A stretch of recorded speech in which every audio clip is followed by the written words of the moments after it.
cikin annashuwa da kirari ga manyan makafi aka raya sallar ta bana, wadda sarkin makafin da magaran Lawali Bahagu ya bayyana matsayinta. Wannan sallah ce kuma adda da Nijar da Najeriya a zama da lafiya. Mu bamu da wani abin da za mu ba su sai adda. Kuma abin da muke musu gargadi ka bar tarihi ko a bar al'ada ta lalace. Yanda muka yi muka tahi su ma su san mu ma wani an su muka tarda. Kamar yadda aka saba bisa ga al'ada an fara da kai ziyara ne gidan sarkin da magaram. Barka Lawal Agara da ya wakilci mai martaba ya bayyana matsayin makafi a tsakanin al'umma.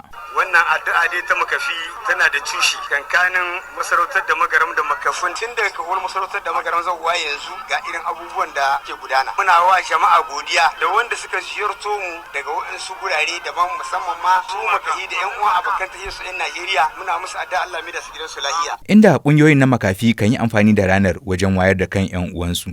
Hadiza Mustapha Hamidu ɗaya ce daga cikin jagororin inda take cewa mun ji daɗi gaskiya wannan sallawa tana da matsayi kwakwara gaskiya muna ba ta muhimmanci gaskiya. Bikin sallar na bana ya samu halartar al'umma da dama daga sassa daban-daban na Afrika. Sai dai koyaya baki da suka halarci sallar ta bana suka kalli wannan biki? Sarkin makafin jihar Borno daga Najeriya mai Bukar Abacha cewa yayi. Taron Afrika ne muna yi. Dan sarakunan makafi na Najeriya da Nijar duk wasu da su da ne. Taken ranar ta bana shine a maida hankali kan ilimi da horo ga makafi don su dogara da kansu. Abubakar Ma'azu Ibrahim, ADZ Hausa daga Najeriya.